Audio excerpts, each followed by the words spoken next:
L'Institut du monde arabe à Paris consacre une grande exposition aux Phéniciens, peuple de navigateurs et inventeurs de l'alphabet. La Méditerranée des Phéniciens de Tyr à Carthage se tiendra jusqu'au 20 avril prochain. Reportage Agnès Penroux et Norbert Cohen. Alif, Ba en arabe, Alpha, Beta en grec, Aleph, Bet en hébreu. Les sonorités de ces lettres sont presque semblables.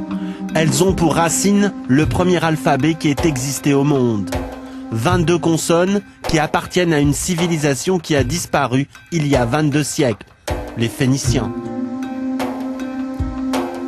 C'est un peuple qui a finalement laissé peu de traces écrites sur sa propre histoire.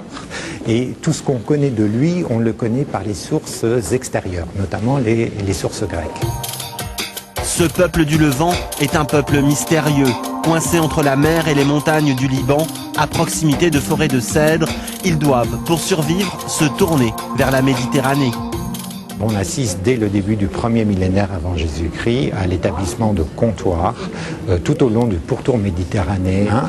Et la vocation de ce commerce est à la fois de diffuser la production de l'artisanat phénicien et également de s'approvisionner aussi bien en matières premières qu'en denrées alimentaires.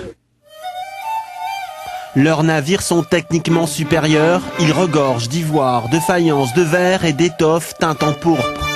Une véritable industrie de luxe qui assure la richesse de villes comme Carthage, mais qui suscite aussi la convoitise des autres peuples. Hormis sa prospérité, Carthage avait établi une hégémonie sur l'ensemble de la Méditerranée occidentale, ce que lui conteste très tôt Rome. Et après 3 guerres puniques, Carthage sera définitivement rasée et éliminée en 146 avant Jésus-Christ. Les Phéniciens ont fini par se dissoudre dans la civilisation hellénique. Mais des traces de leur culture demeurent, une culture qui a influencé à la fois l'Orient et l'Occident.